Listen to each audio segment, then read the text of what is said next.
Une confiance qui se renforce. Ainsi devrait-on entrevoir désormais les relations entre la justice et les justiciables. La rencontre annuelle entre le chef de l'État et le Conseil supérieur de la magistrature est à la quête des voies et moyens pour un renforcement de la justice. Détail dès l'ouverture de cette édition. 54 désormais maîtres de conférences agrégés, plus d'une centaine des différents pays membres à postuler. Le Burkina s'en tire avec 5 lauréats et ce sont là les résultats du 19e concours d'agrégation du CAMES. Le développement en images au cours de ce journal. Le cessez-le-feu entre Israël et Gaza sera-t-il réalité? La médiation est égyptienne accompagnée par un haut responsable du djihad islamique. Entrée en principe en vigueur à l'aube, son annonce n'a pas fait barrage aux tirs de roquettes et des bombardements entendus dans la nuit. Reportage à suivre en clôture d'édition. Madame, Monsieur, bonsoir et merci de nous suivre. Autour d'une même table ce matin, le chef de l'État et le Conseil supérieur de la magistrature. Au menu, le bilan des actions menées et les voies et moyens pour un renforcement de la justice au Burkina. Rasmane Zoundi et Frédéric Etienne Bassenga pour le point de ce qui a été dit. C'est une obligation de la Constitution. Le garant de l'indépendance du pouvoir judiciaire, le président du FASO, est autour de la même table que les membres du Conseil supérieur de la magistrature. Pour cette quatrième du genre, le sujet est le même. Trouver les voies et moyens pour renforcer cette justice désormais libre et crédible, foi de ses acteurs. Pour y arriver, Roch-Marc Christian Kaboré et les juges passent au peigne fin les actions entreprises et interrogent les chiffres.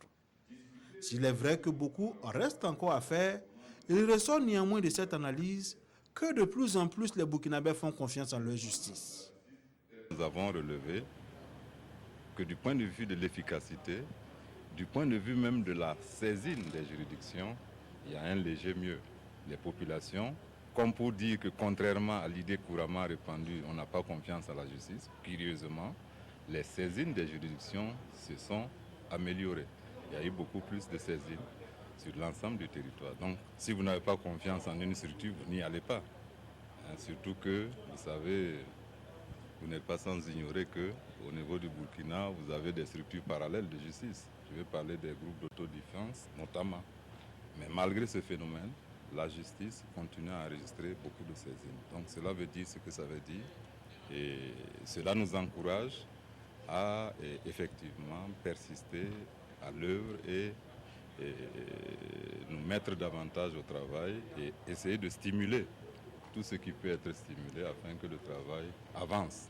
Que l'année prochaine, à la prochaine rencontre, effectivement, on puisse dire qu'il y a une avancée significative. Mais dans la main, les acteurs se donnent pour défi de lever les entraves à l'épanouissement de la justice. Des actions urgentes à initier selon les juges.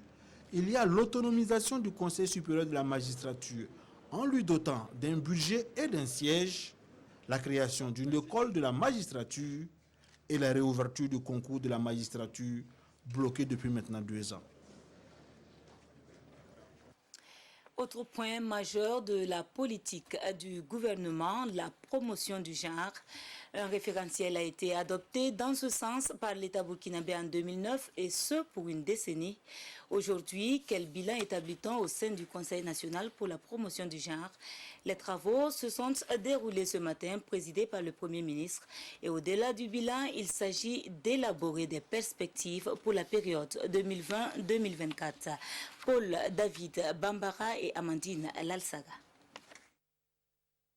C'est en sa qualité de patron du CONAP Genre, le Conseil national pour la promotion du genre, que le Premier ministre lance ici les travaux de la session ordinaire de l'année 2019.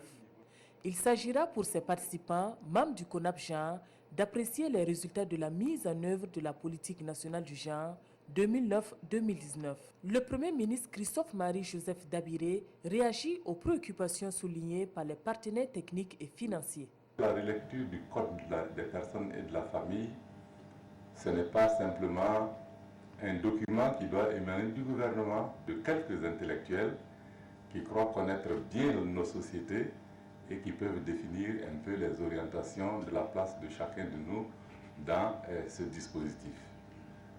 c'est également le travail inclusif que nous devons faire en étant certains que nous intégrons dans un document aussi fondamental les valeurs cardinales de nos différentes sociétés. En 10 ans d'application, la politique nationale du genre a engrangé de nombreux acquis, selon la ministre en charge de l'action humanitaire, Marie-Laura Célène Ilboudo.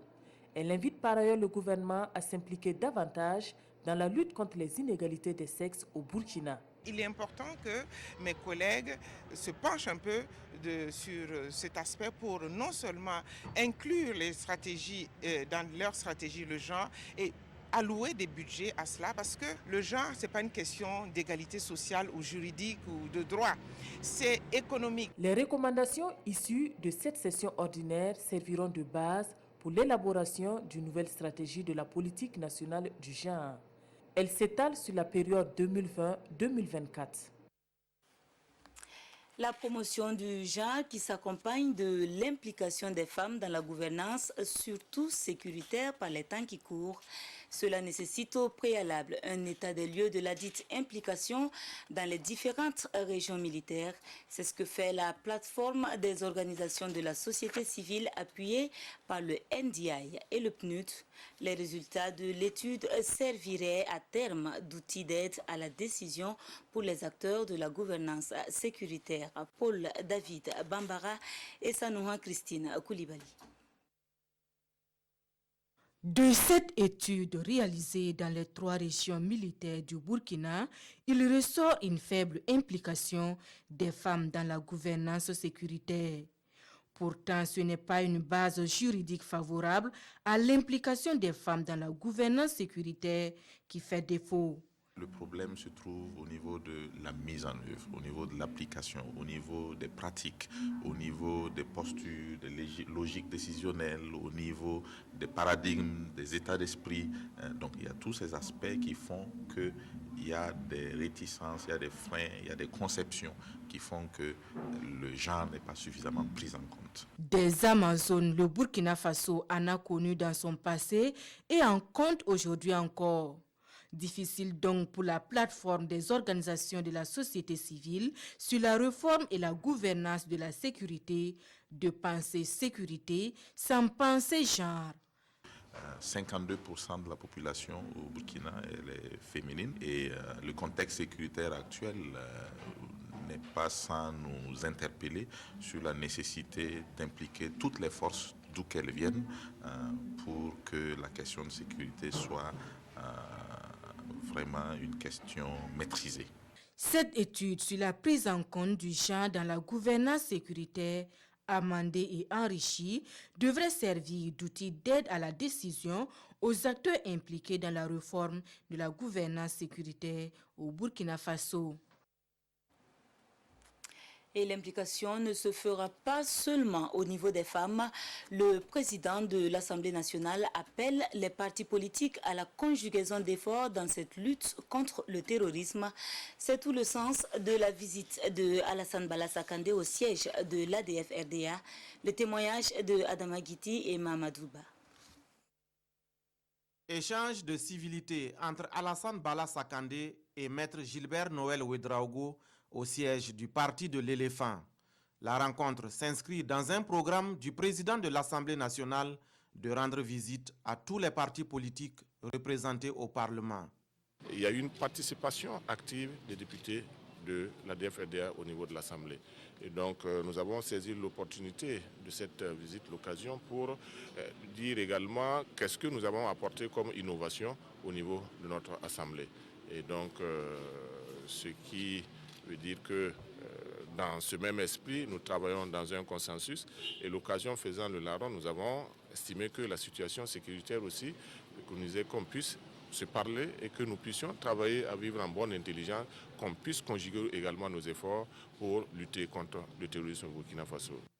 Le président de l'Alliance pour la démocratie et la Fédération Rassemblement démocratique africain salue la démarche du président de l'Assemblée nationale qui vise, selon lui, à renforcer le processus démocratique. Nos divergences ne nous empêchent pas de nous fréquenter car nous demeurons tous des fils et des filles de ce pays, le Burkina Faso. Et l'ADF-RDA, naturellement, a apprécié cette démarche du président de l'Assemblée qui va dans le bon sens, qui montre cette volonté, en tout cas, de travailler avec tout le monde, cette volonté d'inclusivité, parce que c'est un élément important. Le Burkina Faso a besoin d'inclusivité, de cohésion, et ensemble, nous pouvons faire face aux problèmes qui se posent à notre nation. Le président de l'Assemblée nationale prévoit de visiter d'autres partis politiques dans les prochains jours.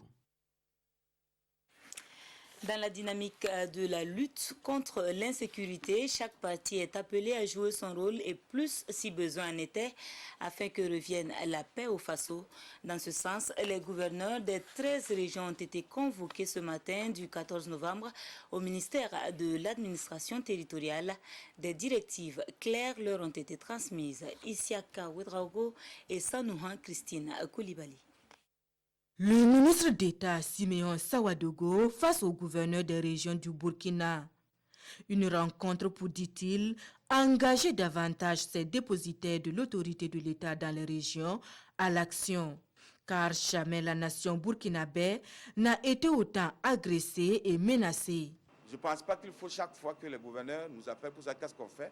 Ils ont la plénitude de prendre donc les directives, les initiatives donc pour la protection de leur population. Alors, c'est la raison pour laquelle nous allons échanger.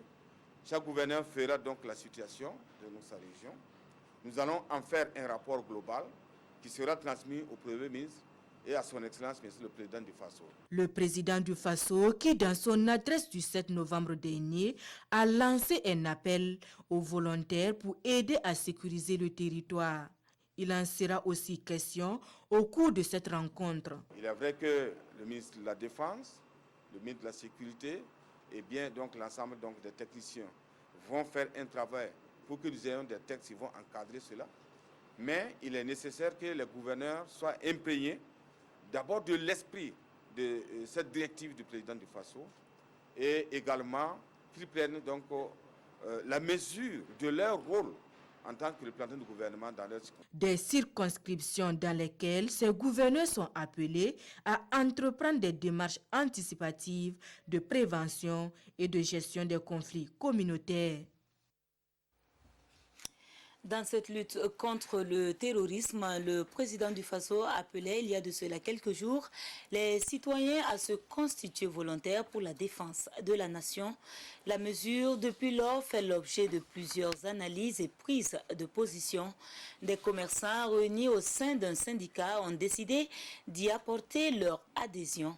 Ils l'ont exprimé au cours d'un point de presse tenu ce jour et résumé par Kwala Inebié et Amadou Marcel To. Les commerçants burkinabés ne veulent pas rester en marge de la lutte contre l'insécurité. Suite à l'annonce faite par le président du Faso de recruter des volontaires pour la défense, le réseau des syndicats et associations des commerçants pour le développement du secteur privé est déjà déterminé. N'ayez pas de doute, parce que ça, nous n'hésiterons pas à prendre des armes. Parce que je pense qu'il y a un de nos journalistes qui a dit, c'est que vous fouillez pour aller chez vous là, il viendra vous trouver chez vous. Moi particulièrement, je ne connais pas manier une arme. Mais dès qu'on me le montre là, je serai en mesure d'aller parce que je pense que je ne serai pas inutile en allant sur ce front-là. Si une seule personne doit mourir et que le Burkina va être en paix là, n'hésitons pas. Pour ces réseaux, la prospérité des activités commerciales dépend de la situation sécuritaire. Il appelle cependant les groupes d'autodéfense à se faire valoir et à plus de considération de la part des autorités. Nous serons contents quand nous allons voir le ministre de la Défense ou bien le ministre de la Justice venir à Roroko dire « bon voilà, nous vous encourageons. Dès que vous voyez des trucs suspects, signalez-nous. » Et on nous donne des... On ne veut pas des numéros de 17 de quoi là, parce que souvent tu appelles, tu n'arrives pas à avoir. Donnez-nous votre numéro personnel, on vous appelle directement et vous organisez, vous venez. C'est ce qu'on veut. Ce réseau des commerçants est un regroupement de 4 syndicats et associations œuvrant dans le secteur privé pour la promotion des petits commerçants. 54 universitaires élevés au grade de maître de conférences agrégé. Ce sont les résultats livrés à l'issue de la 19e édition du concours d'agrégation tenu par le Conseil africain et malgache. y ont pris part ce 13 novembre 131 enseignants et chercheurs venus des pays membres de cette organisation panafricaine. Le compte rendu détaillé de Amadou Ilboudo et Zoubaviel David Dabiri. Le 19e concours d'agrégation des sciences juridiques, politiques, économiques et de gestion livre ce soir son verdict. Et ce sont 54 enseignants d'université et chercheurs qui sont jugés dignes du grade de maître de conférence agrégé dans leur domaine de compétences sur un total de 131 candidats présentés, soit un taux de réussite de 41,22%. Les organisateurs se satisfont du résultat au regard de la qualité des travaux présentés et des innovations apportées à cette édition. L'élévation à ce grade universitaire est le fruit de longues années de recherche. Elle se veut symbole d'autorité scientifique et une passerelle vers le summum de la connaissance. Et voilà, non seulement c'est une fierté, mais aussi c'est une sacerdoce. Ça veut dire que si on vous dit que vous êtes meilleur parmi les meilleurs, cela veut tout simplement dire qu'il y a énormément d'efforts à faire, il y a énormément d'efforts à fournir et se mettre au service de l'ensemble de la communauté estudiantine, voilà, du CAMES. Ça nous apporte beaucoup de choses sur le plan scientifique, sur le plan humain et sur le plan académique. Sur le plan personnel aussi. Donc ça va nous permettre non seulement d'avoir une certaine autorité scientifique pour être un peu à l'aise dans les différents travaux de recherche que nous allons mener. Ça améliore aussi les prestations auprès de nos étudiants pour les donner quand même un savoir qui peut les permettre eux aussi d'engager quand même des lauriers un jour. C'est vrai que c'est un concours qui est relativement masculin. Déjà, c'est notre profession qui est relativement masculine parce que ça suppose de très très longues années d'études. Quand on connaît les réalités en Afrique, véritablement, les femmes, peut-être ce ne sont pas toutes, qui ont la patience d'arriver à ce stade-là. Et c'est à déplorer parce que je pense que les femmes, elles sont reconnues pour leur pugnacité, leur perspicacité. Je pense qu'elles gagneraient en tout cas davantage à persévérer dans les études et à arriver à ce stade-là. La cérémonie est aussi l'occasion de reconnaître les mérites de certains universitaires à travers des décorations. Pour le parrain de cette édition, le CAMES démontre une fois encore sa crédibilité. Le CAMES a décidé de ne pas s'enfermer sur lui-même, mais de faire en sorte qu'à côté des experts nationaux des 19 pays membres, qu'on puisse avoir donc l'accompagnement des pays amis. Et donc vous avez vu qu'il y a beaucoup d'experts qui sont venus évidemment de l'Occident, mais ça nous permet effectivement d'avoir un accompagnement qui puisse nous permettre donc de donner aussi le maximum de crédit, parce qu'on ne se retrouve pas entre nous pour se congratuler, mais on essaie de rechercher les meilleurs à travers du monde également pour nous accompagner et rendre crédibles les résultats.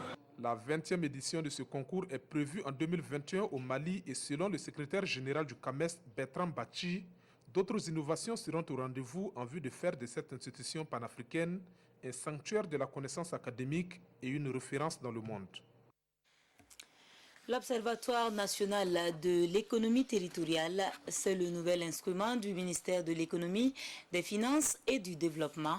Il permet de déterminer les déséquilibres intra- et interrégionaux, les secteurs prioritaires, mais aussi les expériences réussies en matière de développement territorial.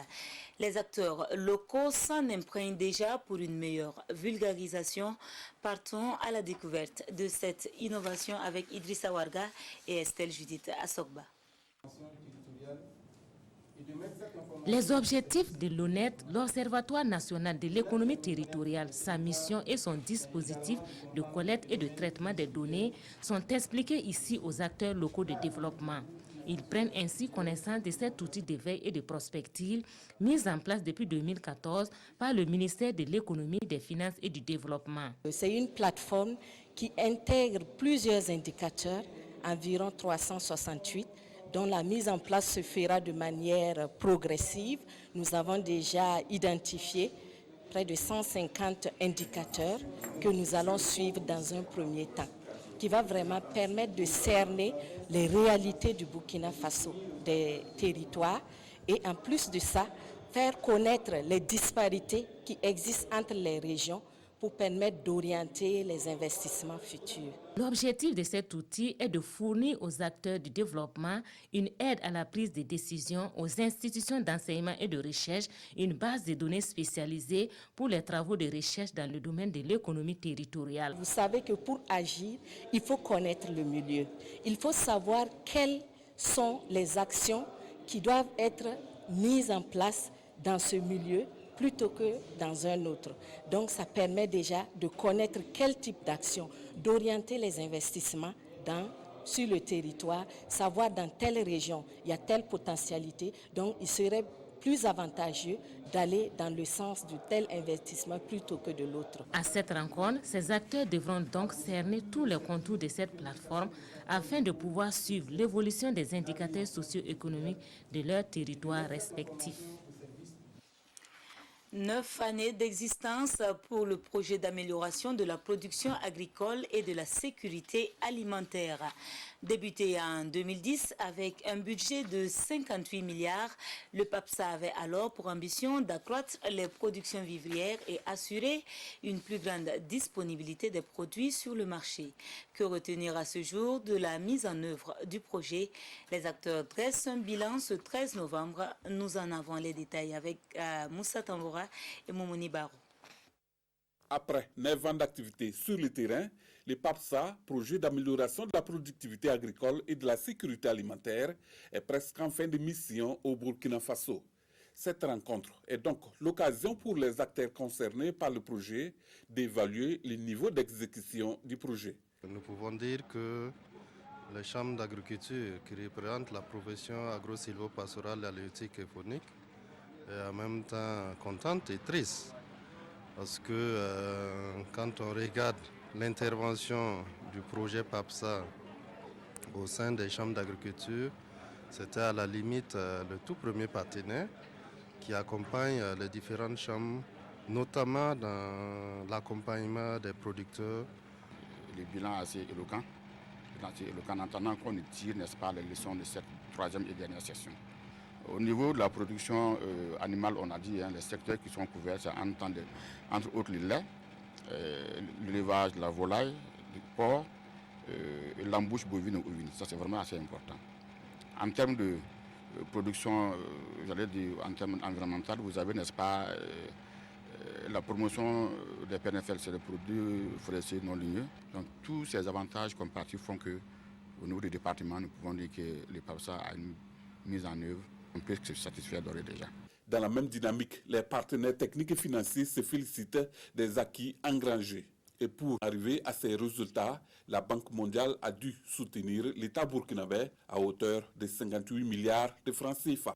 C'est vraiment une contribution substantielle pour le secteur. Mais aussi notre rôle, c'était aussi d'appuyer techniquement l'équipe du gouvernement pour que l'ensemble des activités puissent bien se dérouler. Officiellement, la fin du PAPSA est prévue pour le 29 novembre 2019 et déjà les réflexions sont menées pour la pérennisation des acquis du projet au profit des bénéficiaires. Autre lieu, autre rencontre pour un même objectif. Il s'agit du comité de revue du programme budgétaire État civil qui tient sa première session ordinaire de l'année. À l'occasion, l'état des lieux des allocations et exécutions financières 2018 est dressé, ainsi que le bilan des activités menées. Isiaka Oudraogo et Mahamadouba. Membres statutaires et membres observateurs, ils tiennent leur première session ordinaire de l'année 2019 du comité de revue du programme budgétaire État civil. L'objectif visé est d'améliorer le taux d'exécution des activités menées en 2018 afin d'augmenter le taux d'enregistrement des naissances. Malgré les difficultés rencontrées, il y a des acquis à l'heure du bilan. Nous avons pu enregistrer les naissances d'un certain nombre de régions et ça c'est un motif de satisfaction.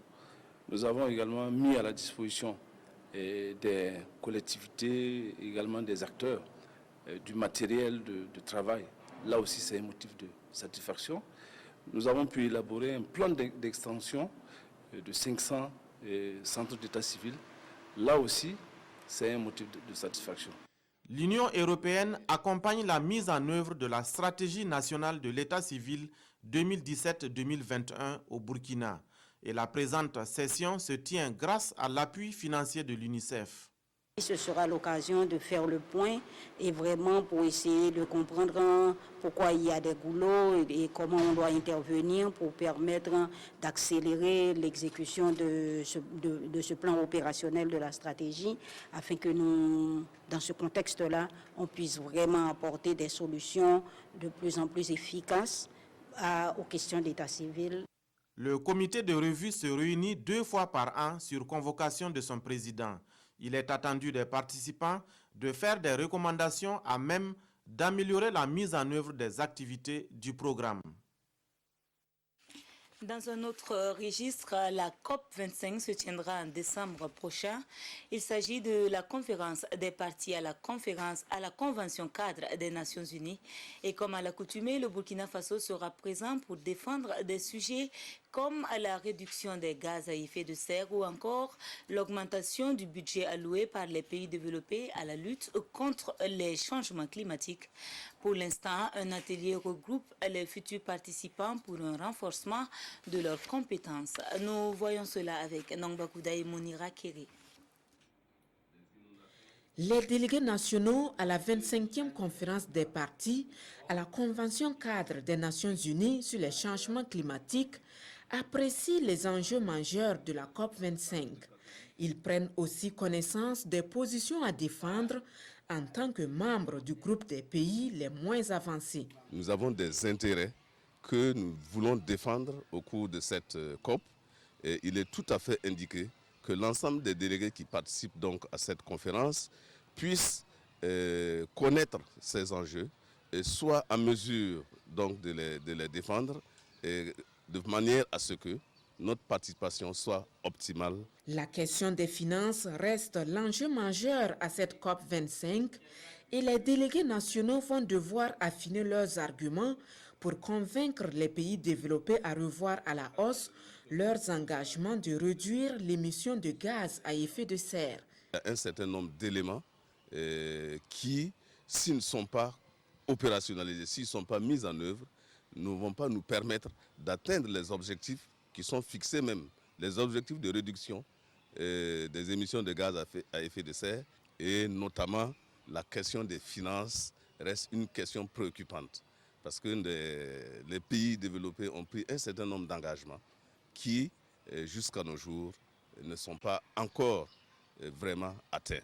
Engagements non atteints des pays développés, comme par exemple le Fonds vert climat qui reste sous-alimenté et l'objectif de 100 milliards de dollars annuels d'ici à 2020 encore loin du compte.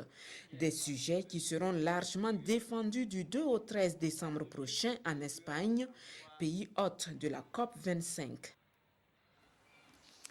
Dans l'actualité hors de chez nous, forces israéliennes et factions palestiniennes en accord de principe pour un cessez-le-feu. Attendu pour l'aube, l'effectivité de la mise en œuvre laisse sceptique. Des roquettes et même des bombardements ont été entendus tard dans la nuit. La médiation se veut égyptienne avec l'accompagnement d'un haut responsable de la djihad islamique. Forces israéliennes et factions palestiniennes d'accord pour un cessez-le-feu. Il serait entré en vigueur à l'aube, selon la médiation égyptienne et un haut responsable du groupe armé palestinien Djihad islamique. Mais jusque tard dans la nuit, des roquettes ont été tirées et Tsahal a mené des bombardements. Selon Tel Aviv, 360 roquettes ont été tirées depuis mardi. 90% d'entre elles ont été interceptées par le bouclier antimissile. Aucun mort n'est recensé côté israélien. Les bombardements de l'armée israélienne ont en revanche tué 32 Palestiniens, des militants mais aussi des civils. Quelques heures avant ce cessez-le-feu, toute une famille, 2 femmes, 3 enfants et un homme ont été tués par une frappe israélienne que Tsahal qualifie pourtant de chirurgicale. Tsahal qui accuse le groupe armé djihad islamique d'utiliser des boucliers humains pour se protéger. Le chef de l'opposition israélienne qui a été chargé de former un nouveau gouvernement est venu voir de lui-même l'impact des roquettes dans la ville de Sderot. Ces 2 jours d'affrontement sont les plus meurtriers depuis le 14 mai 2018 à Gaza, le jour de l'inauguration de l'ambassade américaine à Jérusalem. Dernière halte pour cette édition, votre émission Controverse reprend du service ce soir avec le thème de la cohésion sociale. Nous retrouvons en direct de nos studios Fousseni Kindo. Fousseni, bonsoir. Quels sont les enjeux de ce thème? Ruth Ouattara, bonsoir. Mesdames, Messieurs, bonsoir. Vous l'avez dit, Ruth, après quelques mois de pause, l'émission de débat contradictoire sur la RTB reprend du service. Et ce soir, nous nous interrogeons sur les questions essentielles dans notre vivre ensemble ici au Faso.